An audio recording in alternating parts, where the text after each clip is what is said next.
Hello everybody, welcome you all again in this part 2 of paper 1 by A, that is the A subsection of chapter 1. In the last session, we discussed about what were the modernity factors, what is meant by modernity, and what are the different characteristics की आपण त्याला modernity म्हणू शकतो, right? आणि काय changes आपण त्यास observe केले. आणि हा सगळं काही चाललंय काय की आपण we are learning how sociology emerged. Basically sociology म्हणजे काय? The society, the study of society, the discipline which studies society. And especially the sociology emerged as a separate discipline to study society and the social changes. तर म्हणून आपला natural question येतो की what were the social changes those were going on in the society at that time, आणि असे कुठले कुठले मॉडर्निटीचे फॅक्टर्स आहेत की that led to nothing but change in the society. आणि जर आपल्याला चेंज शिकतोय किंवा चेंज ऑब्झर्व करतोय तर what was before that point of change, त्याला आपण बघितलं डार्क एज मध्ये. तर what is mean by dark age, what are its characteristics और what were its characteristics, we discussed about that in the last session. And likewise we started with our very important phase of time that is called as the phase of renaissance, in which we discussed about how Renaissance is a phase of time that was nothing but a significant break of a period of time which changed the everything, every aspect of life. Every aspect in terms of taking for the example from the art, science, culture, right, economy, polity and everything. And that change went on up to the 15th and 16th century until we again came to witness one significant event that is called as the Enlightenment phase. जसं की आपण last topic मध्ये we came up to this point. We discussed about Renaissance, we discussed about the parallel events those were going on in different areas like commercial revolution, scientific revolution, Copernican revolution, and we started with Enlightenment. Enlightenment was nothing but a phase of time which started with reasoning, which was founded on reasoning, which was founded on logic, science, questioning, rationality. And that phase, some thinkers, you can say, demarcate that phase from like 1680 to 1790, something like this, right? So around 17th century, 16th 17th century, the phase of Enlightenment started. And that phase is again called as the post-Renaissance phase. Post-Renaissance phase, कारण Renaissance मध्ये हे सगळं observe केलं. Now in this phase, because this area is called as modernity, and now after Enlightenment or the post-Renaissance phase, we are going to learn about the social changes that were so significant that we called for a separate discipline of society. A separate discipline to study these changes, a separate discipline to study the society that was modern, new, which was after Enlightenment or post-Renaissance, that was so different, so distinct than earlier society used to be. की earlier ते सगळे जे social sciences आहेत, polity, economy, religion, सगळे theocracy, सगळं काही was inadequate to study the society, and that's how sociology emerged. तर आपल्याला ते बघावं लागेल की what were such social changes those were going on in the European societies. Okay, now we'll continue with this topic of Enlightenment, and त्याला आपण म्हणू the post-Renaissance phase.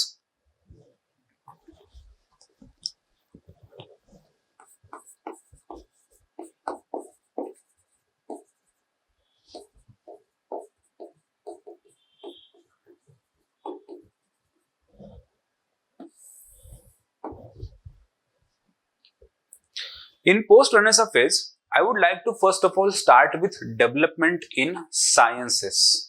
By the way, science मध्ये दोन distinctions आहेत, दोन separate parts आहेत. A science can be separated.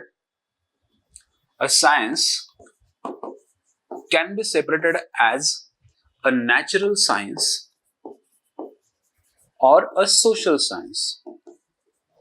A natural science is that stream of science which studies about the natural elements, like it studies the matter, elements, geographical ideas, astronomical, किंवा atoms, chemistry, biological areas, हे सगळं शिकतात. Especially natural sciences मध्ये physics, chemistry, biology, most important mathematics, हे सगळं काही ह्या सगळ्या ब्रांचेसला आपण नॅचरल सायन्सेस म्हणतो, जे की नॅचरल एलिमेंट शिकतात.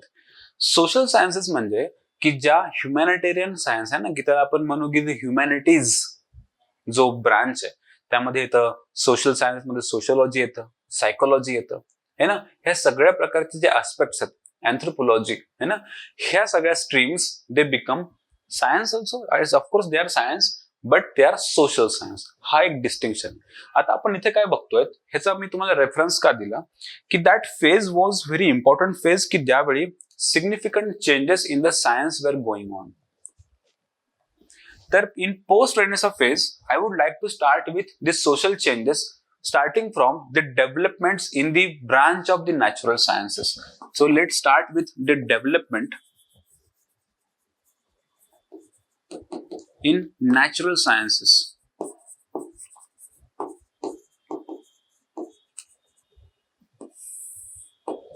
The developments in the natural sciences, त्यामध्ये नॅचरल सायन्स आपण कुठले बघितले आता ह्यामध्ये, लुक ॲट दिस नाव, जसं की फिजिक्स, बायोलॉजी और केमिस्ट्री, लाईक दिस. ओके.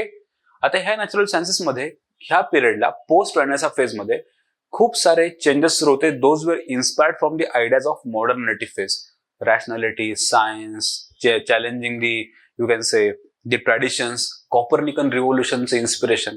पण ह्या मागे आपल्याला हे का शिकायचंय, कारण these changes or these developments in the natural science actually were propagating, were accelerating the changes in the social sciences. आणि सोशोलॉजीला बर्थ किंवा जन्म घालण्याचं काम इथून सुरुवात झाली. ती कशी बघा, फार इंटरेस्टिंग टॉपिक आहे की नॅचरल सायन्सेसमुळे एक सोशल सायन्सला जन्म मिळालेला आहे. नॅचरल सायन्सेसच्या इम्पॅक्टमुळे सोशिओलॉजी सारख्या एका सोशल सायन्सला इमर्जन्स झालेला आहे, जन्म मिळालेला आहे. आपण ते कसं ते बघतोय. Let's start with the developments in let's say physics. First of all physics वर बघू, और त्याच्या आधी आपण एक काम करू, we'll see biology first, ज्यांना आपल्याला आणखी इंटरेस्ट डेव्हलप होईल ह्यामध्ये. Let's start with the biology. Okay. तर बायोलॉजी मध्ये त्यावेळेस काय काय डेव्हलपमेंट सुरू होत्या. और we'll change the page.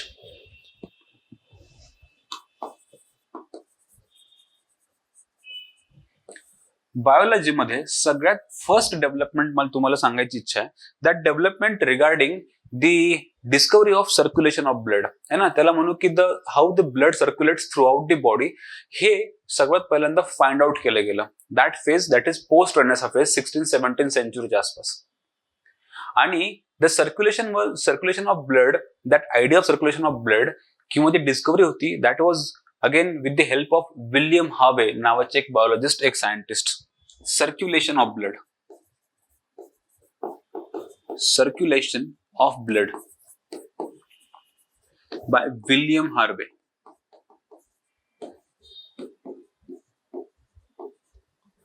आता ही जी कन्सेप्ट आहे सर्क्युलेशन ऑफ ब्लड, ह्यातून सर्व लोकांना काय कळालं की ब्लड हे through out the body circulate होतं.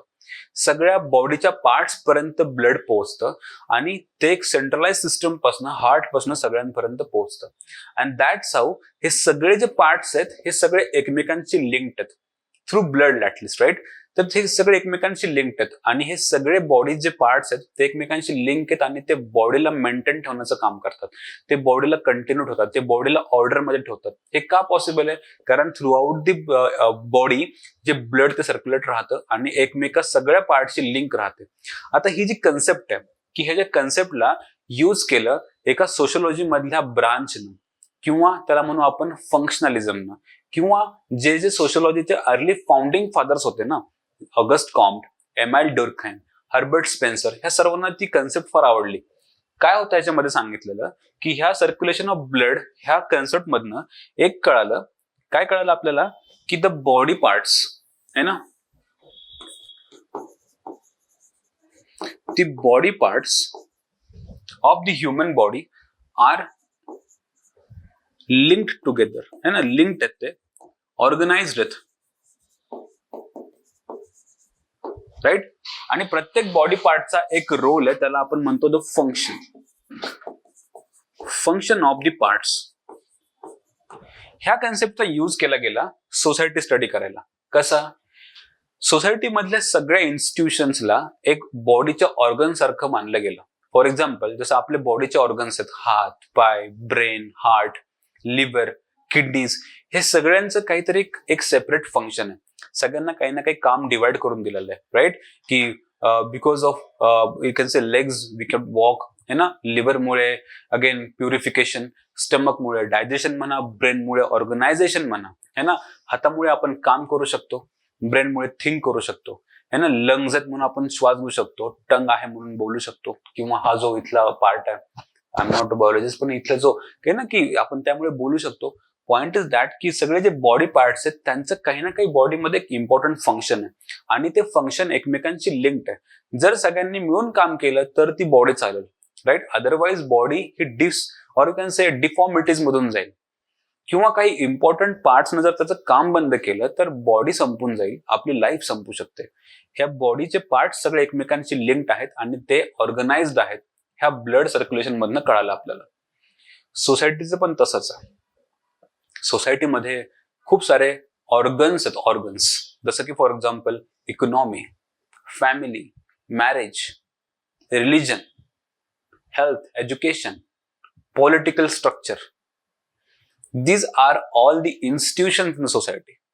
आणि ह्या सगळे इन्स्टिट्यूशन्स हे एकमेकांशी लिंक्ड आहेत आणि त्याचं जे ब्लड आहे that is social relationship, social interaction. हे interaction it acts like a blood, आणि ज्यानं हे सोसायटी मधल्या सगळ्या इन्स्टिट्यूशन्स त्या लिंक्ड आहेत, त्या ऑर्गनाइज्ड आहेत. आणि ह्या सगळ्यांचं एक काम आहे, ते काम आहे की सोसायटीची लाईफ, त्याला आपण म्हणू सोशल लाईफ, मेंटेन ठेवणं. सोसायटी जिवंत का बरं आहे? कारण ह्या सगळ्या ज्या इन्स्टिट्यूशन्स आहेत त्या एकमेकांशी लिंक्ड आहेत थ्रू सोशल इंटरॅक्शन. ही जी कन्सेप्टला अॅनालॉजी मानली गेली, म्हणजे काय की बॉडी पार्ट्सची आयडिया ही कॉपी केली गेली किंवा ह्याच्यापासून इन्स्पिरेशन घेऊन सोशलायझिंग किंवा सोसायटीला स्टडी करण्याचा प्रयत्न केला. म्हणजे जर ह्युमन बॉडी अशी काम करते तर सोसायटी पण अशीच काम करते का, हा प्रश्न तयार झाला. If human body works like this, society पण अशीच काम करत असेल, अशा प्रकारची जिज्ञासा तयार झाली. आपण त्याला अर्ली फाउंडिंग फादर्स म्हणतो की ज्यांना ही आयडिया आली. द फाउंडिंग फादर्स जे आहेत, सोशियोलॉजीचे जे अर्ली फाउंडिंग फादर्स, ज्यांनी सोशियोलॉजीची खरी फाउंडेशन रचलं, त्यामध्ये येतात फाउंडिंग फादर्स मध्ये ऑगस्ट कॉम्ट, एमएल डुर्खिम,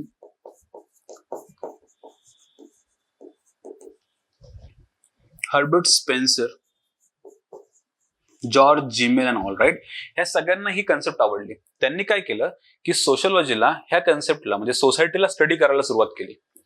म्हणजे ह्या बायोलॉजीच्या कन्सेप्टचा यूज करून त्यांनी स्टडी केली सोसायटीची. Study of society. ओके, ती कशी की सोसायटी मधल्या प्रत्येक पार्टला काहीतरी इम्पॉर्टंट रोल आहे, ते ऑर्गनाइज्ड आहेत, एकमेकांशी लिंक्ड आहेत, आणि त्या प्रत्येक सोसायटी मधल्या इन्स्टिट्यूशनला एक इम्पॉर्टंट फंक्शन की एक रोल आहे. तो रोल जो आहे तो रोल आहे की सोसायटीला कंटिन्यू ठेवणं. जसं की फॉर एक्झाम्पल मॅरेज नावाची जी इन्स्टिट्यूट आहे आपल्याकडे, और फॅमिली, मॅरेज नावाची इन्स्टिट्यूट आहे. What is the role of marriage institution in society? मॅरेजचा सगळ्यात इम्पॉर्टंट पर्पज आहे the idea of member replacement. म्हणजे without marriage sexual reproduction possible नाही होणार. ओके, सेक्शुअल रिप्रोडक्शन केल्यानं आपण पुढच्या जनरेशनला जन्म घालतो, आणि जे सोसायटीमधनं ओल्ड एज लोक हळूहळू संपतात त्यांना रिप्लेस करण्याचं काम हे नवीन जनरेशन करते, है ना. मॅरेजमुळे आपण रिप्रोडक्शन करतो, ज्यांना नवीन जनरेशन सोसायटीमध्ये येते आणि सोसायटी कंटिन्यू राहते. That function of marriage institution is called as the continuity of society, है ना. सोसायटीला कंटिन्यू ठेवलं. दी कंटिन्युएशन ऑफ सोसायटी हे जे फंक्शन आहे ते कोणाचं काम आहे? मॅरेजचं काम आहे. फॅमिलीचं काम आहे सोशलायझेशन, राईट. ज्युडिशरीचं काम आहे की जर कुणी सोशल नॉर्म्सच्या आणि व्हॅल्यूच्या अगेन्स्ट वागत असेल तर त्याला शिक्षा देणं. पोलिसचं पण तेच काम आहे. एज्युकेशनचं पण ते काम आहे, सोशलाइज करणं. इकॉनॉमीचं काम आहे सोसायटीमध्ये प्रोड्यूस करणं. म्हणून ह्या सगळ्या लोकांना, August Comte, Emile Durkheim, Herbert Spencer सारख्या लोकांना असं वाटलं की जे जशा प्रकारे बॉडी फंक्शन करते तशीच सोसायटी पण फंक्शन करते, आणि म्हणून सोशियोलॉजीला म्हणजे सोसायटीला जर स्टडी करायचं असेल तर आपल्याला ह्या आयडियाज इकडे जर आपण ओढल्या, ह्या आयडियाजला आपण कॉपी केलं और ह्या आयडियाज पासून इन्स्पिरेशन घेतलं, तर सोशियोलॉजी एक सोसायटीचा एक नवीन सायन्स, सोसायटी स्टडी करण्याचा एक नवीन सायन्स आपण त्याला तयार करू शकतो. त्याला सर्वात आधी जी कन्सेप्ट आहे ती मांडली ऑगस्ट कॉम्टनं, है ना, की the study of society on scientific lines.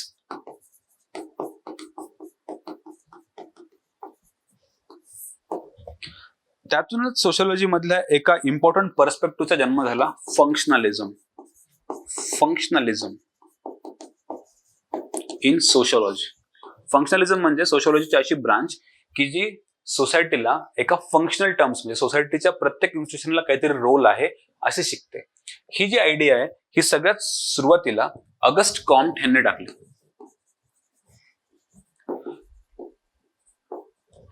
त्यांना हे ऑब्झर्व झालं की जसं नॅचरल सायन्सेस हे स्टडी करतात त्यांचे सब्जेक्ट एरियाज, तसं आपण सोसायटीला पण स्टडी करू शकतो. ऑगस्ट कॉम्टचं हे म्हणणं होतं, राईट. आणि त्यांनी म्हणून दी पॉझिटिव्ह सायन्स ऑफ सोसायटी असा तो आयडिया पुट फोर्थ केली, जे की सोशियोलॉजी म्हणून नंतर नाव दिलं गेलं. सोशियोलॉजीला त्याला नाव चेंज केलं गेलं ऑगस्ट कॉम्टनच. पॉझिटिव्ह सायन्स ऑफ सोसायटी आपण डेव्हलप करू शकतो. म्हणजे आपण बघतोय काय की असे काय चेंजेस होते त्यावेळेसचे की ज्यांना सोशियोलॉजीला जन्म घालण्याचा प्रयत्न केला. त्यातला पहिला चेंज आपण बघितला, the change was in the sciences मधला पहिला बायोलॉजी मधलं पहिली discovery circulation of blood, right. तशीच एक इम्पॉर्टंट डिस्कवरी आहे आणखी, द आयडिया ऑफ डार्विन, है ना, डार्विनिझम त्याला आपण म्हणू. बायोलॉजी मधला सेकंड आयडिया होती दी डार्विनिझम.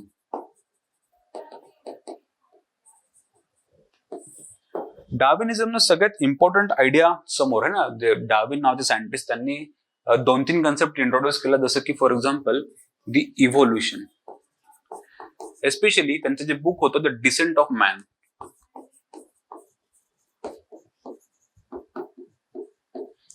त्यांना असं म्हणायचंय की आपण उत्पत्ती है ना, इव्होल्युशन मधून जन्म झालाय आणि आपले जे अँसेस्टर्स आहेत ते एप्स आहेत.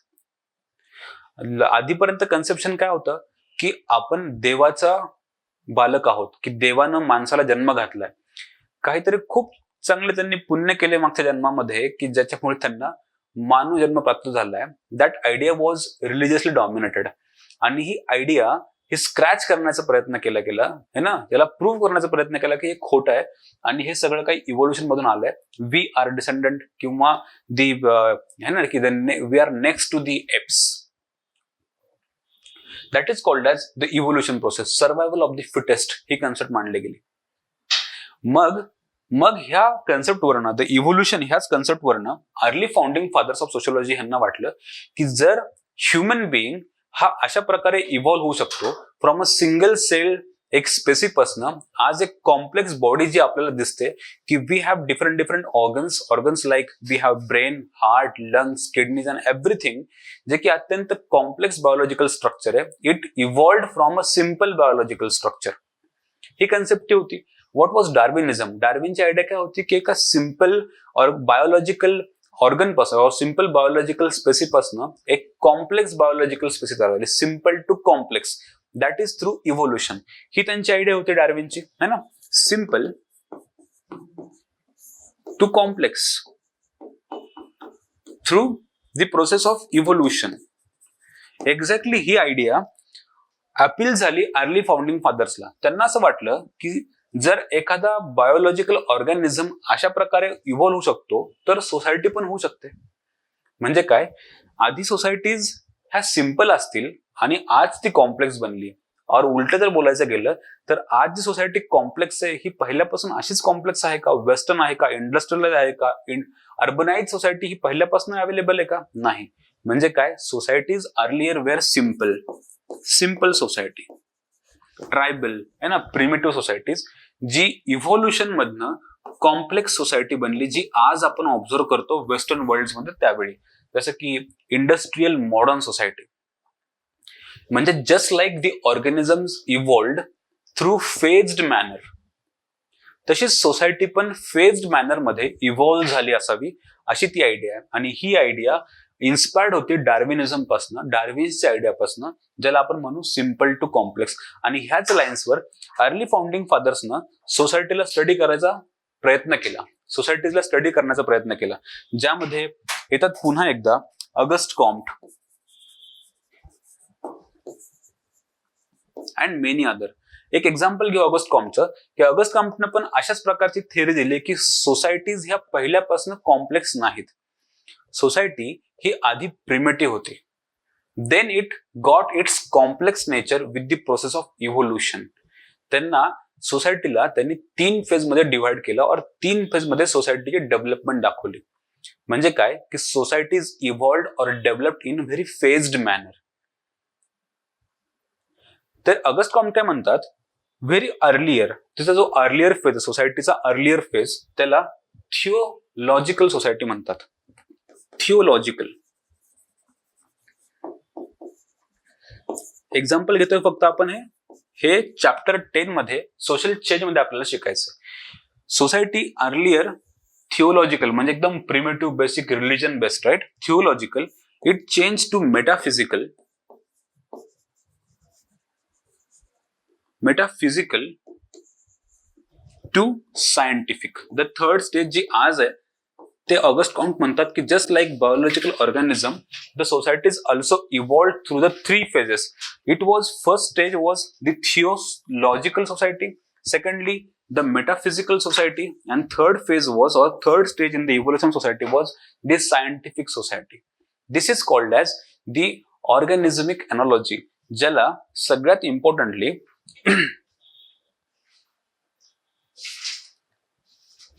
आपण म्हणू इन्स्पायर किंवा अडॉप्ट केलं गेलं by Herbert Spencer. Herbert Spencer हे एक इम्पॉर्टंट सोशलॉजिस्ट आहेत. हर्बर्ट स्पेन्सरनी काय केलं, डार्विनची कन्सेप्ट वापरली आणि सोशल डार्विनिझम नावाची आयडिया दिली. सोशल डार्विनिझम म्हणजे काय की सोसायटी पण अशीच इव्हॉल्व्ह झालेली आहे जसं की एक बायोलॉजिकल ऑर्गॅनिझम झाला. Social Darwinism was the idea which was inspired from the idea of Darwin in biology, right. Darwinism पासून इन्स्पायर होऊन हर्बर्ट स्पेन्सरनं सोशल डार्विनिझमची कन्सेप्ट दिली आणि जी डार्विनची आयडिया होती दॅट वॉज इव्होल्युशन, जी बाकीच्या सोशलॉजिस्टनं एक इन्स्पायर होऊन सोसायटी पण इव्हॉल्व्ह झाली अशी कन्सेप्ट मांडली. Simple society to complex society, असंच बायोलॉजिकल ऑर्गॅनिझम सारखंच इव्होल्युशन आहे आपल्या सोसायटीचं पण. हर्बर्ट स्पेन्सर पासून ऑगस्ट कॉम्ट पर्यंत आणि एम.एल. डुर्किन पर्यंत ह्या सगळ्यांनी ह्या आयडियाजला अडॉप्ट केलं है ना, आणि त्यांनी त्यांच्या सोशलॉजिकल थिअरीज मांडल्या. आणि it was the earliest start of the study of society. हे आपण सुरू केलं बायोलॉजी पासून. बायोलॉजीतला पहिला बघितला की सर्क्युलेशन ऑफ ब्लड, जेव्हा आपल्याला कळालं की अशा प्रकारे ऑर्गन्सला सर्क्युलेशन ऑफ ब्लड हे इंटॅक्ट होतं आणि प्रत्येक ऑर्गनला एक काही ना काही काम दिलेलं आहे आणि हे ऑर्गनाइज्ड आहे, बॉडीला ते लाईफ देतं, बॉडी जिवंत ठेवतं, बॉडी सुरू ठेवतं. मग असंच सोसायटीमध्ये पण असेल का, हा जो क्वेश्चन आहे की ही सोसायटी पण मध्ये पण असंच असेल का. That inspiration gave birth to the new science of society that is called as sociology. हे तर आत्ताची पहिली डेव्हलपमेंट बघितली. Just to give an brief idea, तर आपण आता डार्विनिझम बघितलं जे की बायोलॉजीतल्या चेंज बद्दल आपण बोलतोय. आणि ह्या आधी आपण बघितलं सर्क्युलेशन ऑफ ब्लड. ओके, आता बायोलॉजीच्या पलीकडे आपण जाऊ. बायोलॉजीच्या पलीकडे it was about, just a second, बायोलॉजीच्या पलीकडे physics. Let's take an example from physics.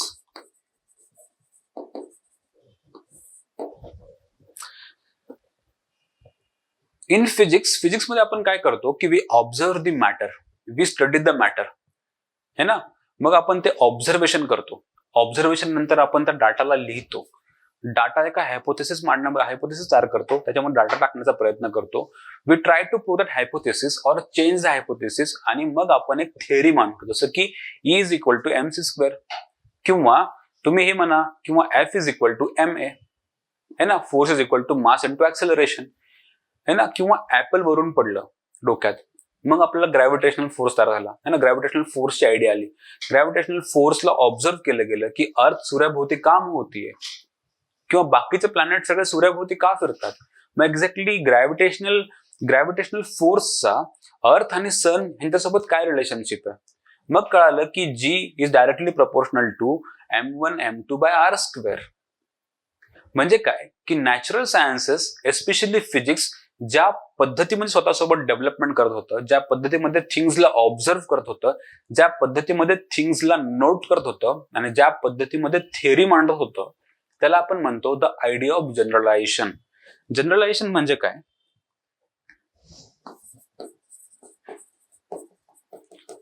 Generalisation म्हणजे थिअरी तयार करणं, थिअरी मांडणं, जनरलाइज करणं.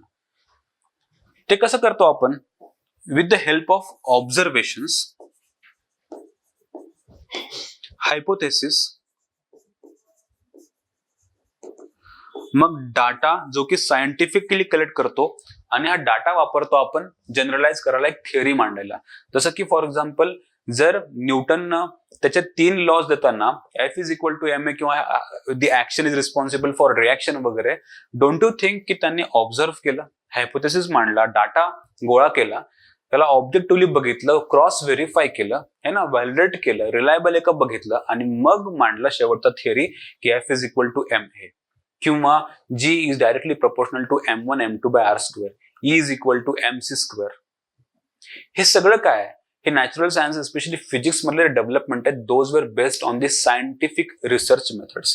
तर ह्याला आपण काय म्हणतो, ह्याला आपण म्हणतो the scientific research methods.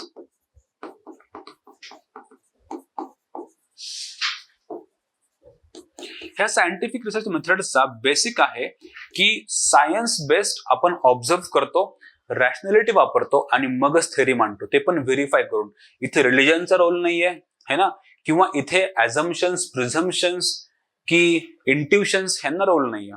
Exactly जे चाललंय ते ऑब्झर्व करणं आणि ते नोट करणं, व्हेरीफाय करणं आणि मगच थिअरी मांडणं.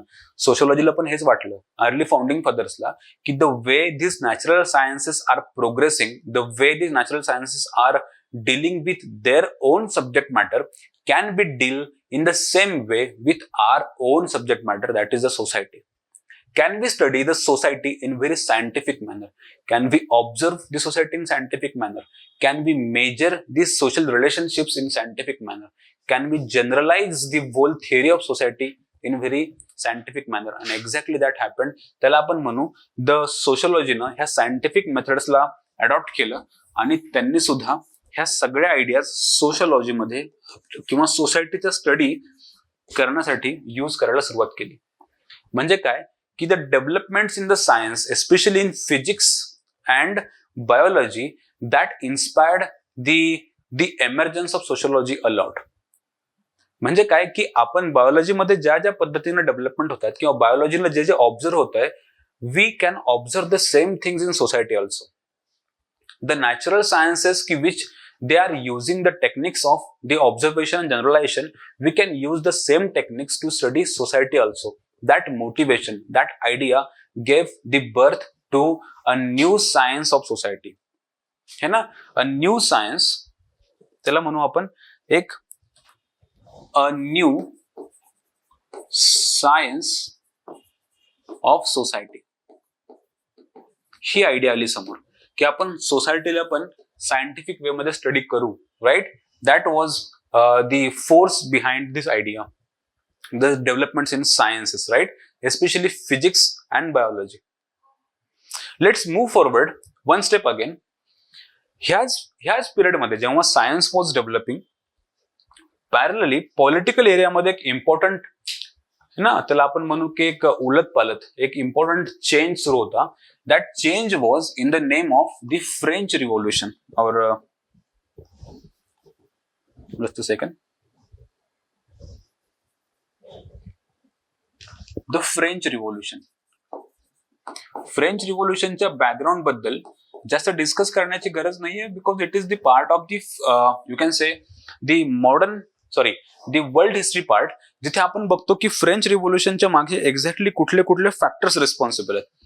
आणि जर तुम्हाला ते प्रिसाइजली माहित असतील की फ्रेंच रिव्होल्युशनच्या मागे कुठले फॅक्टर्स रिस्पॉन्सिबल आहेत, तर that is can be in the areas of you can say society, polity, economy. Society was very much unequal, discriminatory, economic system was exploitative, and political system was not righteous, was not justiceful. तर ह्या basic ideas जसं की 3 state मध्ये होतं, first state, third state, second state, आणि third state मध्ये masses होते, those त्यांना राईट्स नव्हते, इकॉनॉमिक पॉवर्स नव्हता, इकॉनॉमिक रिसोर्सेस नव्हते, आणि त्याच्यामुळे काय झालं की सोसायटीमध्ये एक मोठा गल्फ तयार झाला, एक डिवाइड तयार झाली. त्या डिवाइडला पूर्ण करण्याचं काम है ना एक फ्रेंच रिव्होल्युशन ह्या कन्सेप्टने दिलं. फ्रेंच रिव्होल्युशन ही होती की त्या वेळेसच्या सोसायटीमध्ये जे काही प्रॉब्लेम्स सुरू आहेत ह्याच्यावरचं उत्तर होतं. फ्रेंच सोसायटी त्यावेळेस ज्या प्रॉब्लेम्स म्हणून चालली होती, problems in the areas of let's say first of all social, economic and political problems, ह्या प्रॉब्लेम्स पासून तिला दूर जात होतं, म्हणून फ्रेंच रिव्होल्युशनचा जन्म झाला. पण हे इथपर्यंत प्रॉब्लेम, हा इथपर्यंत आयडिया नाहीये. फ्रेंच रिव्होल्युशननं खूप इम्पॉर्टंट अँड सिग्निफिकंट चेंजेस केले सोसायटीमध्ये. This idea of French revolution which triggered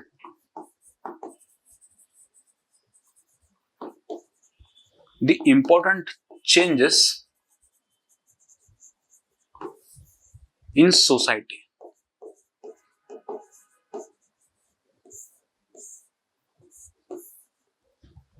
Important changes in society. ते कसे चेंजेस आहेत? Look at this now. तर फ्रेंच रिव्होल्युशनला मी FR लिहितो. French revolution first of all changed the political structure of the French society. हे political structure कसं change केलं? Political structure change करताना जे स्ट्रक्चर अर्लियर होतं दॅट वॉज मोनार्की. मोनार्की गेली आणि डेमोक्रेसी आली. जर तुम्हाला फ्रेंच रिव्होल्युशनची एक बेसिक आउटलाईन माहिती आहे तर तुम्ही हे अप्रिशिएट कराल की येस, मोनार्की गेली आणि डेमोक्रेसी आली, राईट. आणि काही political ideas just like liberty, equality and fraternity. Democracy, liberty, equality and fraternity सारख्या कन्सेप्टला ह्या रशियन रिव्होल्युशनने जन्म घातला. ऍट द सेम टाइम जी सोसायटी होती है ना, और इकॉनॉमीने स्टार्ट करू आपण. इकॉनॉमी, आता सोसायटी जी आहे किंवा इकॉनॉमिक स्ट्रक्चर जे आहे ते फ्युडलिझम कडनं कॅपिटलिझम कडे मूव्ह व्हायला लागलं. फ्युडलिझम कडनं कॅपिटलिझम कडे चाललो आपण. नवीन इंडस्ट्रीज, नवीन मीन्स ऑफ प्रोडक्शन है ना, नवीन फॅक्टर्स ऑफ प्रोडक्शन हे जन्म घ्यायला लागले इकॉनॉमीमध्ये फ्रेंच रिव्होल्युशन नंतर है ना. कॅपिटलिझम यायला लागलं आणि in terms of society, society he equality है ना, ह्या आयडियाजवर बेस झाली. तर फ्रेंच रिव्होल्युशननं ह्या सगळ्या एरियाजमध्ये चेंज केला. It was leading to nothing but change in the society. हा सगळा काही एक सिग्निफिकंट सोशल चेंज होता.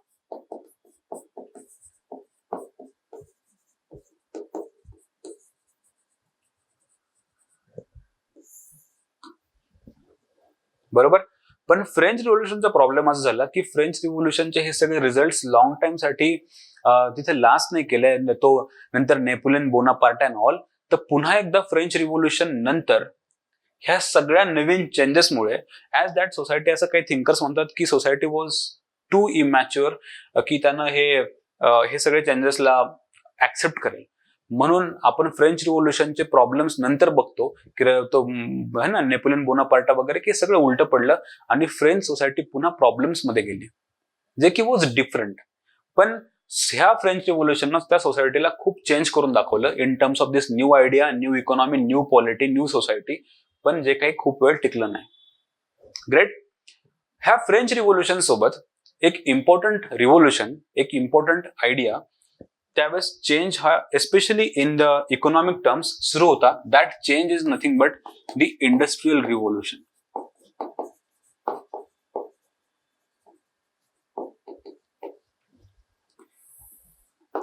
इंडस्ट्रियल रिव्होल्युशनला बॅकग्राऊंड आहे the idea of colonialism and imperialism. आपण ह्याबद्दल बोलू. इंडस्ट्रियल रिव्होल्युशन म्हणजे काय की the way the things use to produced हे कम्प्लिटली चेंज झालं. इंडस्ट्रियल रिव्होल्युशनच्या आधी म्हणजे फॅक्टरीज अँड ऑल इंडस्ट्री यायच्या आधी जे काही प्रोडक्शन होतं दॅट वॉज होम बाउंड, है ना. जे हाऊस बाउंड आणि तिथलं लेबर किंवा असं लेबर क्लास नव्हता, ते फॅमिली लेबर यूज करायचे आणि ते use to produce the goods those were required by society, those were in need of society. सबसिस्टन्ससाठी म्हणजे प्रत्येक घरात प्रोडक्शन चालायचं त्यांना जे आवश्यक वस्तू आहेत त्यासाठी, आणि जे समाजाला लागतात आवश्यक निडी वस्तू याचं प्रोडक्शन चालायचं. तिथे कुठल्याही प्रकारचा सरप्लस नव्हतं, कुठल्याही प्रकारचा प्रॉफिट मोटिव्ह नव्हता. असेल तरी तो फार लिमिटेड एरिया पुरता, काही लिमिटेड लोकांपुरता. प्रॉफिट नव्हतं, सरप्लस नव्हता, है ना, ऍक्विजिशन नव्हतं, कॉन्सन्ट्रेशन ऑफ वेल्थ नव्हती, फॅक्टरी प्रोडक्शन नव्हतं. म्हणजे काय की आता इथून पुढे जेव्हा इंडस्ट्रियल रिव्होल्युशन हे इंट्रोड्यूस झालं, म्हणजे काय की आपण प्रोडक्शनच्या टेक्निकला अशा प्रकारे चेंज केलं की जे आधी कधीच विटनेस केलं गेलं नव्हतं. That is called as a revolution. जे आधी कधी चेंज विटनेस केलं नव्हतं, सिग्निफिकंट चेंज. आणि ह्या चेंजमध्ये आपण काय विटनेस करतो की आता जे प्रोडक्शन आहे इंडस्ट्रियल रिव्होल्युशन मध्ये, आता जे प्रोडक्शन आहे ते प्रोडक्शन फॅक्टरी बेस्ड आहे ना, फॅक्टरी सिस्टम. तर आता इथे फॅक्टरी सिस्टम आली. म्हणजे काय की आता जे प्रोडक्शन चालेल ते फॅक्टरीज मध्ये, ह्यूज मोठ्या मोठ्या फॅक्टरीज मध्ये चालेल. आता इंडस्ट्रियल रिव्होल्युशन ना सरप्लस, त्याला आपण म्हणू the mass production, factory system आली. आणि जे प्रोडक्शन आहे ते मास प्रोडक्शन म्हणजे ह्यूज क्वांटिटीवर, खूप मोठ्या प्रमाणात. फॉर एक्झाम्पल जर एखादा शूज बनवायचा आहे तर तो हजारोच्या क्वांटिटीमध्ये बनवला जाईल एका सिंगल फॅक्टरीमध्ये, है ना. तिथे शेकडो वर्कर्स काम करतील आणि एकाच प्रोडक्टवर काम करतील आणि जे हजारो त्याचे आयटम्स बनवतील. That is called age mass production, म्हणजे ह्यूज क्वांटिटीमध्ये. फॅक्टरी सिस्टम म्हणजे जिथे एक फॅक्टरी एक इस्टॅब्लिशमेंट असेल की जिथे जाऊन प्रोडक्शन करायचं आहे आपल्याला, जिथे वर्कर्स जाऊन काम करतील. फॅक्टरीज आल्या, है ना, मास प्रोडक्शन आलं आणि त्या फॅक्टरीज ह्या, त्याला आपण म्हणू त्या फॅक्टरी सिस्टमला त्याला इंडस्ट्रियलायझेशन आलं, इंडस्ट्रीज. आणि त्या फॅक्टरी सिस्टमला सस्टेन करायला एक नवीन स्ट्रक्चर तयार झालं, that is called as the urbanisation.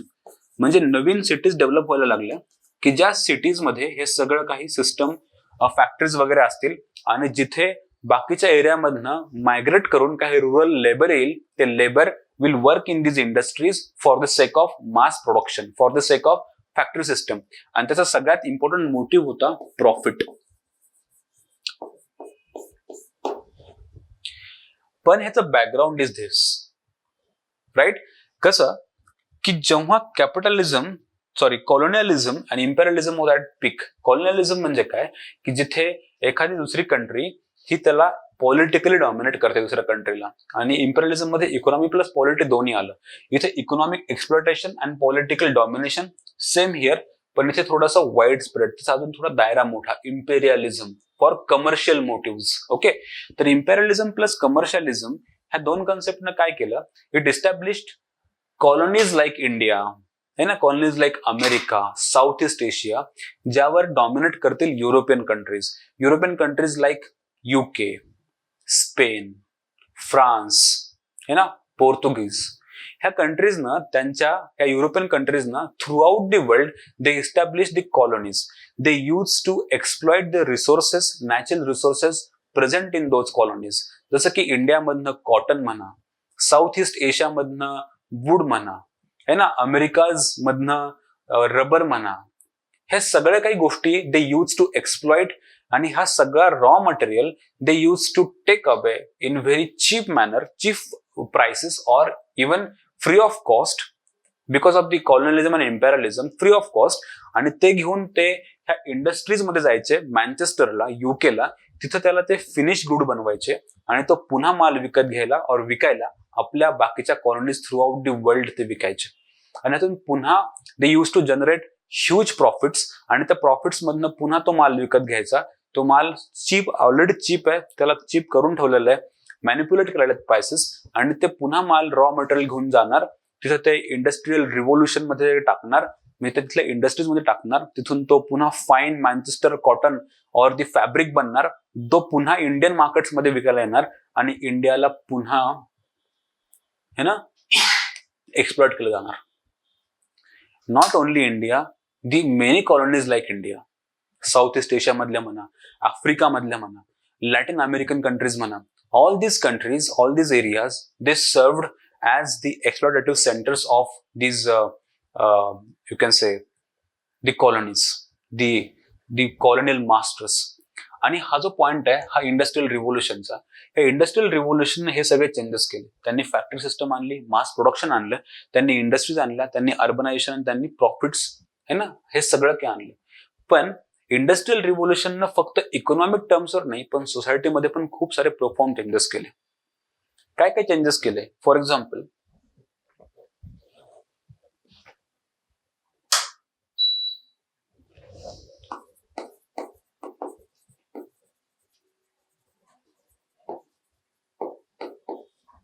Due to industrial रिव्होल्युशनला मी IR लिहितो. Okay, social changes due to industrial revolution. ह्यानं काही समाजामध्ये खूप इम्पॉर्टंट बदल तुम्हाला घडताना दिसतील. फर्स्ट ऑफ ऑल, जे आधी प्रोडक्शन युनिट, आधी तुम्हाला माहितीये का की द फॅमिली है ना, द फॅमिली हे आधी प्रोडक्शन युनिट होतं. म्हणजे प्रत्येक घरामध्ये प्रोडक्शन चालायचं, किंवा जे इम्पॉर्टंट ज्यांच्याकडे जे डिव्हिजन ऑफ लेबर नुसार ज्यांना जे प्रोड्यूस करायचं ते करायचं. चांभार लोक शूज तयार करतील, म्हणजे ते चांभाराच्या फॅमिलीत त्याच्या घरी बसून ते करायचे. कारपेंटर लोक वूड पासून जे आयटम बनवते ते त्यांच्या घरात बसून बनवतील. तर आता फॅक्टरी सिस्टम मुळे काय झालं की द होम ऑर द फॅमिलीचा प्रोडक्शनचं फंक्शन संपलं. आता त्यांना फक्त खायचं काम होतं, कन्झम्पशनचं काम होतं, कन्झ्युम करणं, विकत घेणं. आता प्रोड्यूस कोण करणार होतं? प्रोड्यूस करणार होतं फॅक्टरीज, द कॅपिटलिस्ट. ओके, म्हणजे काय की आता जे प्रोडक्शन युनिट आहे दॅट होम और त्याला आपण म्हणू द फॅमिली, ही जी इन्स्टिट्यूट आहे सोसायटी मधली फॅमिली, आता हे फक्त it was reduce to just consumption unit, आणि आता प्रोडक्शन फॅक्टरी करणार होती. Earlier the production as a function was use to be with family, जे आता फॅक्टरीकडे गेले. राईट, तर हा खूप इम्पॉर्टंट चेंज झाला. दुसरा चेंज झाला की ह्या इंडस्ट्रीजमुळे खूप साऱ्या लेबरला मायग्रेट व्हावं लागलं. मायग्रेशन, त्यामुळे फॅमिली स्ट्रक्चर मध्ये चेंजेस झाले. Changes in the family structure. जसं फॉर एक्झाम्पल तुम्ही ऑब्झर्व करता की तुमच्यापैकी कुणाचा कुठल्या एखाद्या अर्बन एरियामध्ये तुमच्या जवळचं कोणी नातेवाईक शिफ्ट झालंय का, तर त्या एरियामध्ये ते इस्टॅब्लिश न्यूक्लिअर फॅमिलीज है ना. फॅमिली स्ट्रक्चर ज्या आधी जॉईंट होत्या त्या जॉईंट न्यूक्लिअर फॅमिलीज ह्या जॉईंट फॅमिलीज ब्रेक होऊन न्यूक्लिअर फॅमिलीज व्हायला तयार सुरुवात झाली. नाव द न्यूक्लिअर फॅमिलीज जास्त प्रॉमिनंट बनायला लागल्या. It was change in the family structure. Got the point. तर ह्यानं मॅरेज, फॅमिली ह्या इन्स्टिट्यूशन मध्ये खूप important change. At the same time जेव्हा तो लेबर, जेव्हा ती जी पॉप्युलेशन आहे it started migrating towards the urban areas for working in the industries, for working in the factory system, त्यावेळेस त्यांचे किनशिप बॉन्ड्स पण कमी व्हायला लागले. किनशिप बॉन्ड्स म्हणजे आपल्या नातेवाईकांसोबत, भाऊबंधांसोबतचे बॉन्ड्स हे हळूहळू कमी व्हायला लागले हे ना. कारण आता किनशिपचा रोल राहिलेला नाही, आता रोल राहिलाय फॅक्टरीचा, इकॉनॉमीचा, वेल्थचा, कॅपिटलचा. दॅट इज हाऊ हा फॅमिली मधला चेंज झाला. Right. At the same time ह्यानं आणखी चेंजेस असे केले की it introduced new classes in the society. New classes, especially the middle class. Industrial रिव्होल्युशनमुळे, ओके, इंडस्ट्रियल रिव्होल्युशनमुळे नवीन क्लास आले जे की आधी असं काही नव्हतं. मिडल वगैरे, एक तर अपर नाही तर लोअर. राईट. तर मिडल क्लास आला. नंतर मर्चंट्स, बँकर्स, मनी लेंडर्स वगैरे एटसेट्रा असे नवीन क्लासेस आले. आणि जर हा नवीन क्लास आहे म्हणजे सोसायटीमध्ये काहीतरी नवीन ऍड होत आहे, सोशल स्ट्रक्चर मध्ये चेंज होत आहे, म्हणून हा सोसायटी मधला बदल आहे. ओके, न्यू क्लास आला म्हणजे सोशल स्ट्रक्चर बदलत आहे, न्यू सोशल स्ट्रक्चर तयार होत आहे. That is nothing but leading to the new classes. At the same time it started with the process of the urbanization. The process of urbanization. Urbanization म्हणजे काय की जेव्हा population हे अर्बन सिटीमध्ये राहायला सुरुवात करते. अर्बनायझेशनमुळे आणखी काही प्रॉब्लेम्स राहिले, जसं की स्लम्स म्हणा, है ना, किंवा अर्बन क्राईम्स म्हणा, पॉवर्टी, है ना, इनजस्टिस, सिविक अम्युनिटीजवर पडलेला लोड, है ना. त्यातले आपण एक दोन लिहू, जसं की slums, poverty, crimes, divorce rate वाढणं अँड मेनी अदर, रिलीजनचा रोल कमी होत जाणं, असे खूप सारे प्रॉब्लेम्स ह्या अर्बनायझेशनमुळे दिले, है ना. स्लम्स मध्ये लोकांची जे ह्युमन डेव्हलपमेंटचे पॅरामीटर्स आहेत ते खालावले गेले. ह्युमन डेव्हलपमेंटचे पॅरामीटर्स म्हणजे की त्यांना हेल्थ नसणं, है ना, हेल्थ बद्दलचा प्रॉब्लेम, की poor health, poor education. Poverty का? कारण तिथे एक्सप्लॉटेशन सुरू झालं, लेबर लोकांचे पगार कमी, वेजेस कमी, हे सगळे changes we observe due to the process of urbanization, right. At the same time it was leading to a development in to the new area. त्या न्यू एरियाला आपण आणखी अर्बनायझेशनला ऍड करून बघू. That was the new area in industrialization. त्यालाच आपण factory system, पण थोडंसं आणखी वेगळं बोलू त्याबद्दल. इंडस्ट्रियलायझेशन ह्यामुळे काय झालं की द लेबर क्लास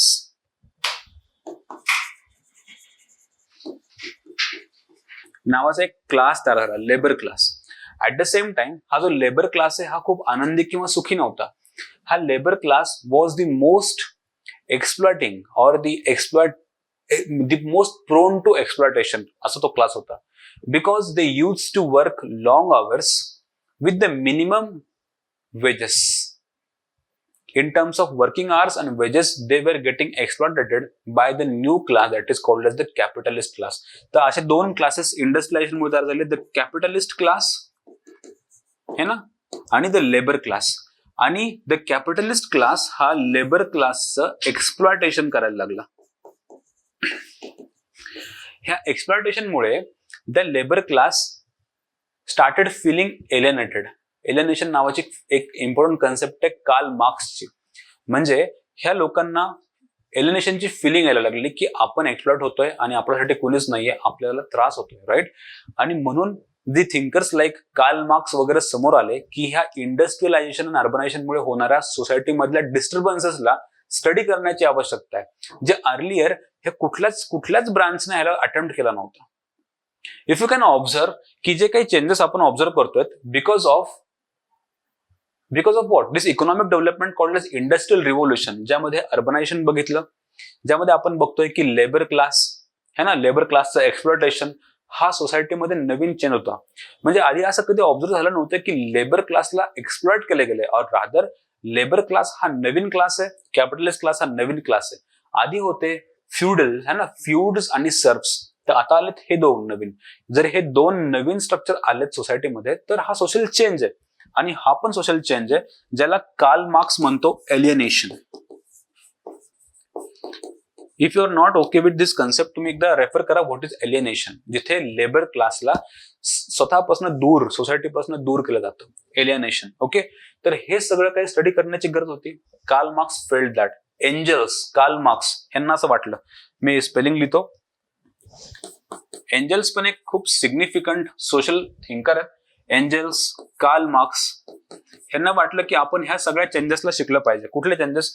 हे जे प्रॉब्लेम्स आहेत, poverty, crime, divorce, slums, alienation, ह्या सगळ्या एरियाला शिकलं पाहिजे और ह्याला सायंटिफिकली ऑब्झर्व केलं पाहिजे. हे सगळं वाटलं ह्या एक दोन लोकांना, और आणखी काही with to add few more names to it. And the changes were because of the important change that was going on in society called as industrial revolution. Okay.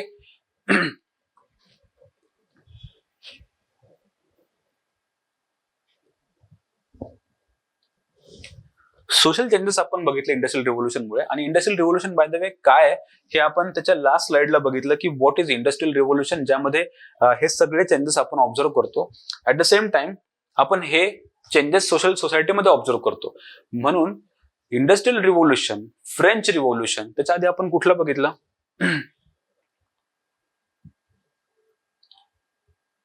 Right.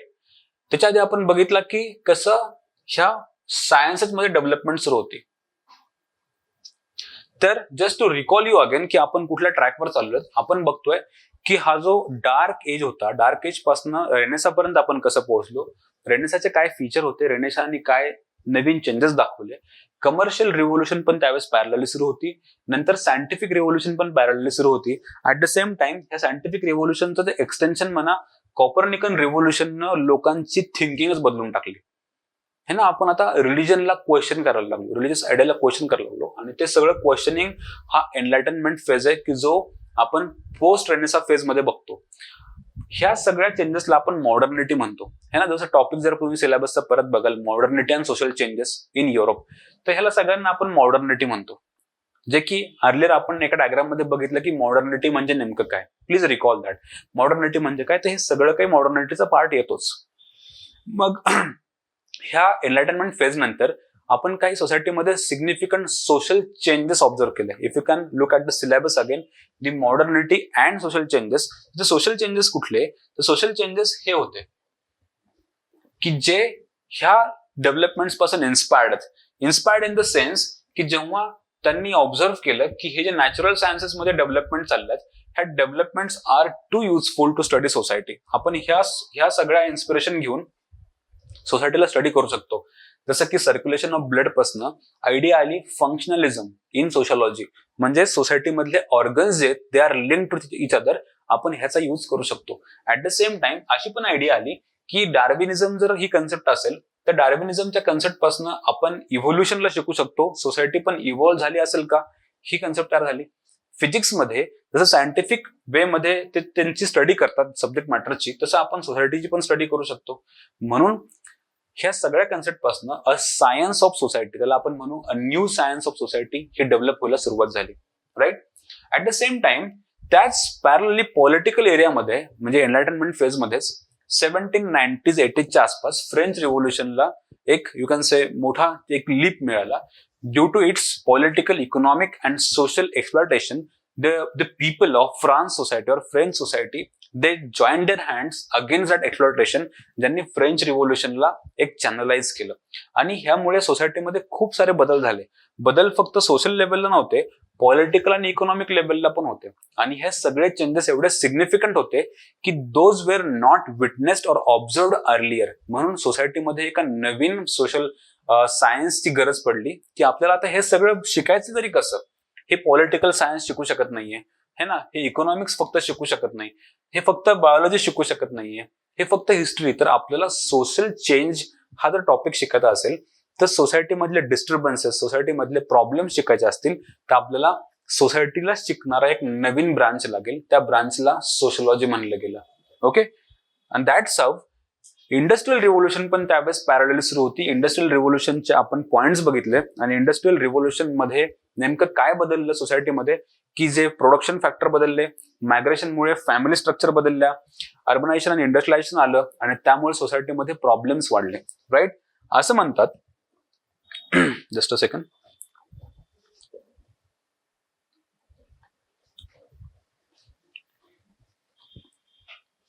की the French revolution and industrial revolution ह्या दोन आयडियाजनं significant social changes केले.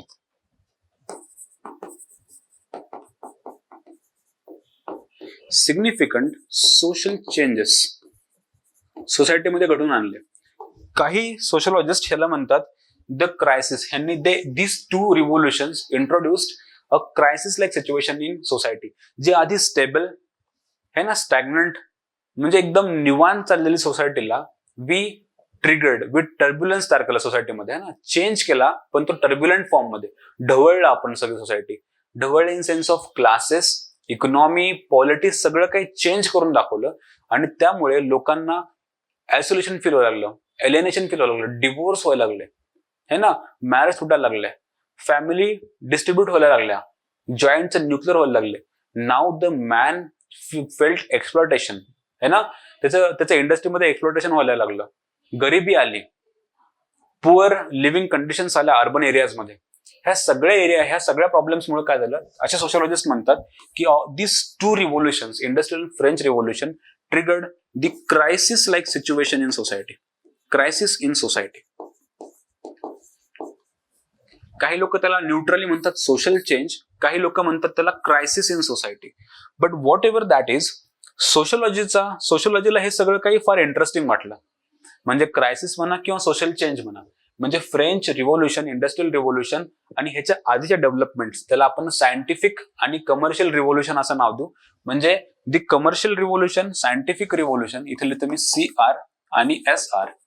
Commercial revolution आणि scientific रिव्होल्युशनने जे changes trigger केले होते, commercial आणि scientific रिव्होल्युशनने जे चेंजेस ट्रिगर केले आणि फ्रेंच आणि इंडस्ट्रियल रिव्होल्युशनने त्याला एकदम पीकवर नेलं त्या चेंजेसला, त्या चेंजेसला शिकण्यासाठी सोशिओलॉजीला जन्म घ्यावा लागला. राईट? म्हणजे जे अर्ली फाउंडिंग फादर्स होते, दे थॉट दॅट की this changes are so significant that must be studied in very scientific manner, in very logical manner, and that's how sociology took birth.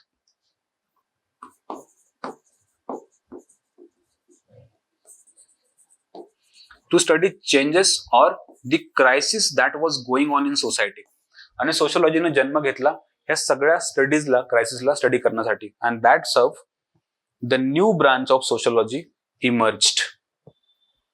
इथे कळतंय मी तुम्हाला कुठपर्यंत आणलंय, कुठे आणलं?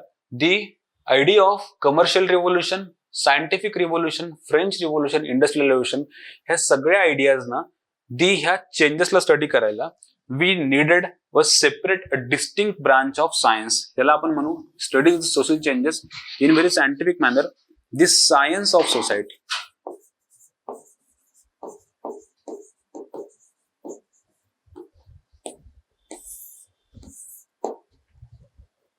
आणि इथून इट इमर्ज्ड की इमर्जन्स ऑफ सोशियोलॉजी आपल्याला दिसतो. ओके, आता फक्त जर आपण रिवाइज करण्याचा प्रयत्न केला तर तुम्ही स्टार्ट पासून रिवाइज करण्याचा प्रयत्न, रिवाइज इन सेन्स की कुठल्या कुठल्या डेव्हलपमेंट्स आपल्याला इथे ऑब्झर्व होतात की ज्यांना सोशियोलॉजीला जन्म घातला असेल. राईट? की त्यामध्ये आपण बघू, first of all the renaissance, है ना, नंतर the commercial revolution, scientific revolution,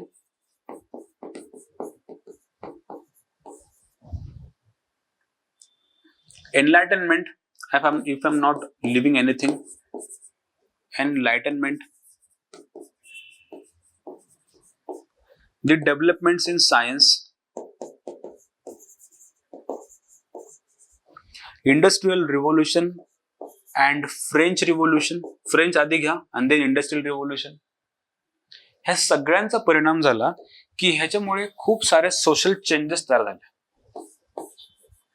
त्याला आपण क्रायसिस पण म्हणू, क्रायसिस इन सोसायटी, और काही लोक त्याला चेंजेस पण म्हणतात.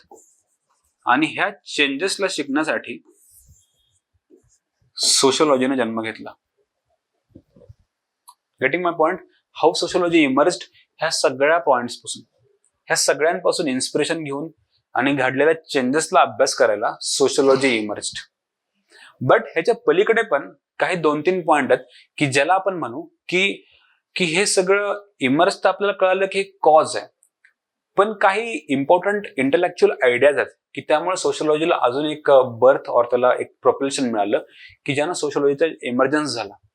तो topic is called as the intellectual developments और the ideas behind the emergence of sociology. तर आपण आता प्रॉपरली टॉपिकवर एंट्री केली. By the way we can say that emergence of sociology मी इथे लिहितो.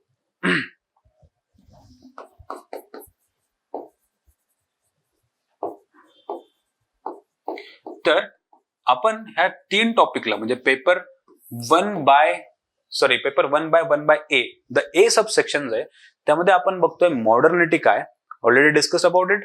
Then social changes in Europe, already discuss about it. आता आपण बघतोय की इमर्जन्स ऑफ सोशियोलॉजी. पण हे तिन्ही एकमेकांशी लिंक्ड आहेत.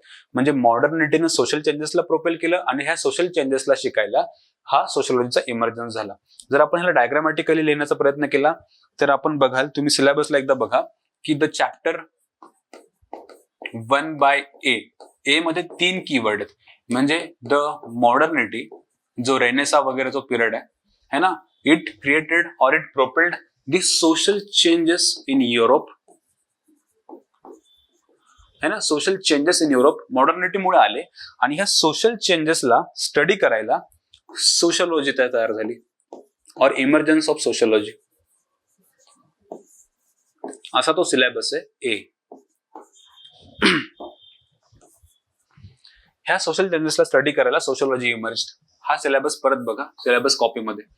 Modernity and social changes in Europe and emergence of sociology हा सिलेबस आहे आणि हे एकमेकांची लिंक्ड आहे की how modernity the accelerated the social changes in Europe and how sociology emerged to study the social changes. पण ह्या पलीकडे काही आपल्याला हे टॉपिक ह्यामध्ये ऍड करायचं आहे की व्हॉट वेर दी आयडियाज और intellectual developments those were responsible for the emergence, है ना. त्याच टॉपिक थर्ड टॉपिकवर आहोत आपण, इंटेलेक्चुअल डेव्हलपमेंट्स और ideas responsible for emergence of sociology असा टॉपिक आहे हा, जिथे आपण कन्क्लूड करू की कशी सोशियोलॉजी नेमकी इमर्ज झाली. आतापर्यंत आपण बघितलंच की सगळ्या मागच्या development starting from Renaissance to the industrial revolution ह्या सगळ्यामुळे जो चेंज झालेला आहे ह्या सगळ्या चेंजेसला शिकण्यासाठी सोशियोलॉजी तयार झाली. पण काही इंटेलेक्चुअल आयडियाज आहेत की इंटेलेक्चुअल डेव्हलपमेंट्स आहेत की त्याला आपण आयडियाज फॉर्म मध्ये घेऊ, because idea is very important. जेव्हा आयडिया बदलेल तेव्हा सोसायटी बदलेल, जेव्हा आयडिया चेंज होतील तेव्हा सोसायटी बदलते, राईट. मग त्याच्या कुठल्या आयडियात की ज्यानं सोशियोलॉजी और सोसायटी बदलली. Okay, let's look into it. First of all, the very first idea is the philosophy of history.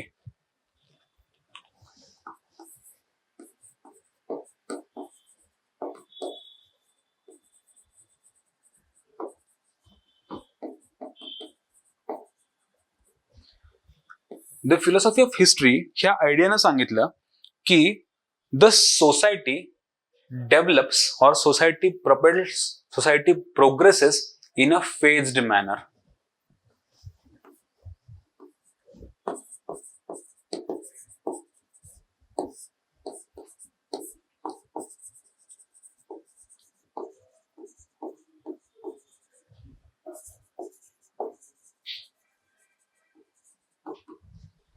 Okay, हे कळालं. म्हणजे काय की जर आपण हा जो लॉ बघितला, हे जर आपण शिकलो की सोसायटी कशी इव्हॉल्व्ह झाली, सोसायटी कशी प्रोग्रेस झाली, तर we will be able to study the manner in which society has evolved. जर आपण हा लॉ शिकू शकलो तर आपण सोसायटी शिकलो. म्हणजे काय की the law can be established की हाऊ सोसायटी हॅज प्रोग्रेस्ड. त्याला आपण म्हणतो द फिलॉसॉफी ऑफ हिस्ट्री. जसं कार्ल मार्क्सची कन्सेप्ट आहे द हिस्टॉरिकल मटेरियलिझम, है ना, जे आपण मार्क्स मध्ये शिकू. पण मार्क्स काय म्हणतो की society has evolved in a phased manner, starting with the ancient communism to going through the phases like feudalism, capitalism, then socialism येईल आणि मग कम्युनिझम येईल. म्हणजे काय की सोसायटी ही फेज मॅनर मध्ये डेव्हलप होत जाईल, पुढे पुढे सरकेल. त्याला म्हणतो आपण द फिलॉसॉफी ऑफ हिस्ट्री. हे जेव्हा कळालं की सोसायटी ही इव्हॉल्व्ह होते तर आपण सोसायटीला, म्हणून ह्या सगळं काही शिकण्यासाठी सोशियोलॉजीला जन्म घ्यावा लागला. Second such idea is nothing but Darwinism, ज्याबद्दल आपण इनफ डिस्कस केले. तर हा पुन्हा कॉपी होईल, तर जस्ट एक आपण रिवाइज करू की डार्विनिझम मध्ये काय असतं. Darwinism is an idea in biology, ज्यामध्ये सांगितलं डार्विन ह्या सायंटिस्टनं की बायोलॉजिकल ऑर्गॅनिझम हा इव्हॉल्व्ह झालेला आहे from very simple biological structure to complex structure. And like that sociology मध्ये पण social scientist like August Comte, Emile Durkheim, Herbert Spencer यांनी डार्विनिझमला कॉपी केलं और त्या आयडियाज इमिटेट केल्या आणि सोशल डार्विनिझम नावाची आयडिया दिली. सोशल डार्विनिझम काय आहे की सोसायटी पण एका बायोलॉजिकल ऑर्गॅनिझम सारखी इव्हॉल्व्ह झालेली आहे.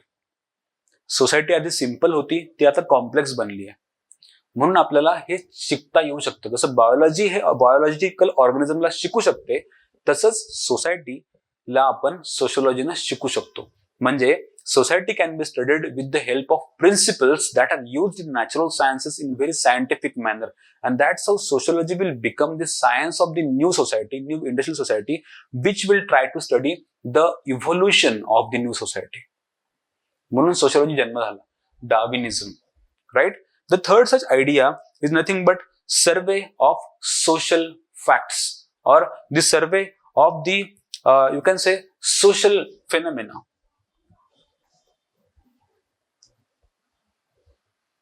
Third idea is survey of social phenomena. आधी काय वाटायचं की जे सोसायटीमध्ये चाललंय ते एकतर देवाची मर्जी असेल किंवा ती त्याचा नशीब असेल. फॉर एक्झाम्पल, जर एखादा माणूस गरीब आहे ना, तर तो गरीब का बरं आहे? कारण त्यांनी मागच्या जन्मात काहीतरी पाप केलेत आणि त्या पापांमुळे तो is under poverty, he is experiencing poverty, he is suffering from poverty. पण जेव्हा सोशोलॉजीनं समाजाला, सोसायटीला सर्वेच्या फॉर्म मध्ये बघितलं, जेव्हा त्यांनी गरिबांच्या घरी जाऊन बघितलं, शिकले की हे का होतंय, त्यांना कळालं की ह्याच्या मागे रिलिजन किंवा त्यांचे लक किंवा bad luck is not responsible. Okay, ह्याच्या मागे एक वेगळी कन्सेप्ट आहे. म्हणजे फॉर एक्झाम्पल, की जेव्हा त्यांनी पॉवर्टी ह्या टॉपिकवर अर्लियर स्टडी केला, सर्वे केला, तेव्हा त्यांना कळालं की आपण पॉवर्टीला प्रॉपरली एक्सप्लेन करू शकतो. आता हा सर्वे जी टेक्निक आहे, ही सर्वे जी मेथड आहे, ही नॅचरल सायन्सेसची मेथड आहे. म्हणजे आपण नॅचरल सायन्सेसची मेथड घेऊन सोशोलॉजिकल कन्सेप्टला स्टडी करू शकतो. आणि एक्झॅक्टली त्यांनी ते एस्टॅब्लिश करून दाखवलं की yes, we can study the sociological concept with the help of the natural sciences. म्हणून इथून पॉवर्टीच्या आयडियाज बदलल्या. Poverty is not you can say a religious fact.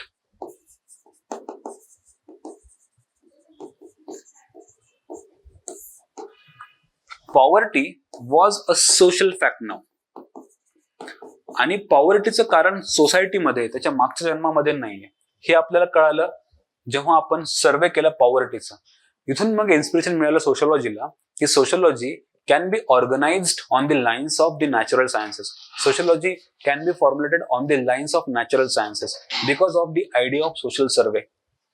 The idea of social survey gave the idea of studying society in very scientific manner. आणि सोसायटीतल्या प्रत्येक प्रॉब्लेमचं solution किंवा कारण आपण ह्या सोसायटीमध्ये शोधू शकतो. जसं की पॉवर्टीचं कारण ह्याच सोसायटीमध्ये, पॉवर्टीचं कारण मागच्या जन्मामध्ये नाहीये किंवा रिलिजन मध्ये नाहीये. Poverty has the cause which is hidden somewhere in the social structure.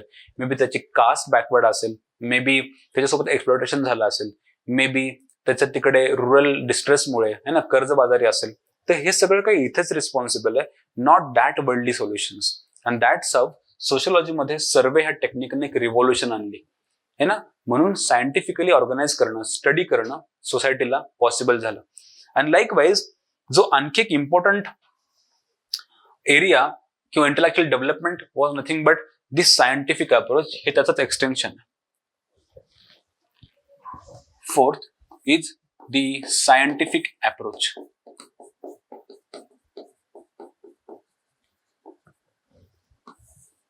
The early founding fathers, ज्या वेळेस आपण ज्या पिरियड बद्दल बोलतोय, that period is like 18th है ना, की 19th and 20th सेंचुरीचा जो फेज आहे तो फेज सुरू आहे. एस्पेशली 1850s नंतर, जेव्हा सोसायटीमध्ये starting from the revolution, Renaissance period to let say industrial revolution, हे सिग्निफिकंट चेंजेस सुरू आहेत. आणि ह्या सगळ्या फेजमध्ये especially after post Renaissance period, especially during the period of French revolution and more prominently, especially during the industrial revolution, the development of the natural sciences was at peak. Physics na जबरदस्त peak गाठला होता. Mathematics, chemistry, biology, है ना, they were working good. They were giving new discoveries. They were giving new theorems, Naveen ideas, and those were universally accepted, proven, scientific. म्हणून early founding फादर्सला वाटलं, जर आपल्याला पण सोसायटी अशा प्रकारे शिकता येईल, जर पृथ्वीभोवती चंद्र फिरतोय किंवा सूर्याभोवती पृथ्वी फिरतीये, हे सायंटिफिकली ऑब्झर्व होऊ शकतं आणि त्याच्यापासून आपण एक थिअरी तयार करू शकतो, तर सोसायटीमध्ये पण तसं होऊ शकतं, सोशोलॉजीमध्ये पण तसं होऊ शकतं. म्हणजे आपण सोसायटीला सायंटिफिक टेक्निक्सवर, सायंटिफिक बेसिसवर आपण स्टडी करू शकतो. That idea came forward. त्याला म्हणतात scientific approach. This scientific approach to study society was to be based on systematic observation है ना of society, measurement of social relationship. तुम्ही म्हणाले कसं, तर डोंट वरी, चॅप्टर 2 मध्ये कव्हर होणार आहे. ऑब्झर्वेशन करणं, मेजरमेंट करणं है ना, नंतर हायपोथेसिस तयार करणं, डाटा गोळा करणं, थिअरी मांडणं, जनरलाइज करणं, हे सगळं काही these were the techniques of the natural sciences just like physics, chemistry, biology, आणि ह्या टेक्निक्सचा यूज करून आपण सोसायटी स्टडी करू शकतो असं वाटलं scientist like August Comte, Durkheim है ना, एम.एल. डुर्खेम, आणि डुर्खेमने करून पण दाखवलं in its theory of suicide. सुसाइडमध्ये त्यांनी ह्या सगळ्या टेक्निकचा वापर केला जो आपण शिकू एम.एल. डुर्खेम ह्या थिंकरचा वापर करताना. ह्या सगळ्यांनी सायंटिफिकली सोसायटीला स्टडी करायला सुरुवात केली. That was the major motivation, intellectual idea that was responsible behind the development of the sociology. Just to revise with, हा थोडासा एक्सटेन्सिव्ह लेक्चर झालं, ह्याच्यामध्ये खूप साऱ्या आयडियाज नवीन होत्या. आपण फक्त ह्याला ब्रशअप करू, राईट.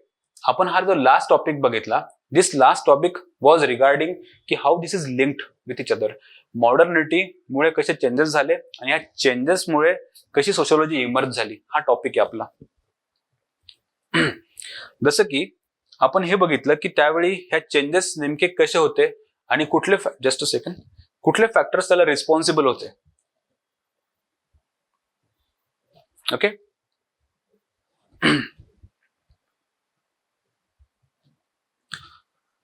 टू स्टार्ट विथ आपण बघितलं की अशा कुठल्या कुठल्या इंटेलेक्च्युअल आयडियाज त्यावेळी रिस्पॉन्सिबल होत्या, की इंटेलेक्च्युअल डेव्हलपमेंट्स और ideas those were responsible for emergence of sociology. त्यातली पहिली होती the history, philosophy of history, ज्यामध्ये society evolved in a phase manner हे आपल्याला कळालं. डार्विनिझम मधनं कळालं, पुन्हा society evolved just like a biological organism है ना, आणि त्यापासून आपण आयडिया घेतली की सोसायटीला आपण इव्होल्युशनच्या फॉर्म मध्ये शिकू, सायंटिफिक वे न शिकू. At the same time the idea was regarding survey, म्हणजे आपण just like natural sciences do their surveys, आपण सोशल प्रॉब्लेम्स पण सर्वे ह्या टेक्निकनं शिकू शकतो आणि सोशल प्रॉब्लेमचं सोल्युशन पण देऊ शकतो. With that motivation social problem, सोशियोलॉजीचं काय नेमका इन्स्पिरेशन आहे की सोशल प्रॉब्लेमचं सोल्युशन देणं. कारण आपण बघितलं की the crisis in society was responsible for the changes, आणि त्या चेंजेसला शिकायला the sociology emerge as a distinct discipline. Okay. म्हणून पॉवर्टी लाईक सिच्युएशन्स किंवा आणखी काही सोशल प्रॉब्लेम्सला we can find a solution in the society even, है ना. तर हे त्याचं मोटिवेशन होतं. सायंटिफिक अप्रोच यूज करून आपण सोशियोलॉजीला स्टडी करू शकतो, हे प्रूव्ह केलं ऑगस्ट कॉम्ट आणि एम.एल. डुर्खेम सारख्या सायंटिस्टनं. आणि ह्या सगळ्या आयडियाज मधनं sociology emerged as a distinct science of society, as a positive science of society, as a new science to study the modern industrial society. Just a second. And that's how sociology emerged as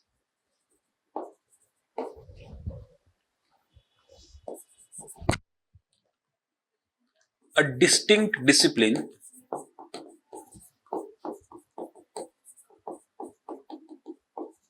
to study social changes those were going on in the society during that phase. Sociology emerged as a scientific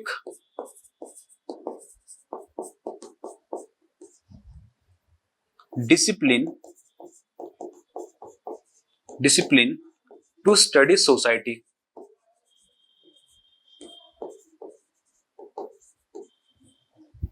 और त्याला असंही आपण म्हणू शकतो, और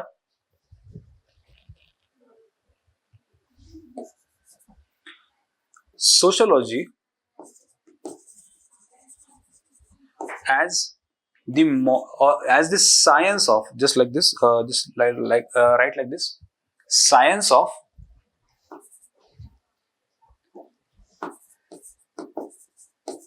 है ना, science not natural science but science to study है ना, science of the modern industrial society. Okay.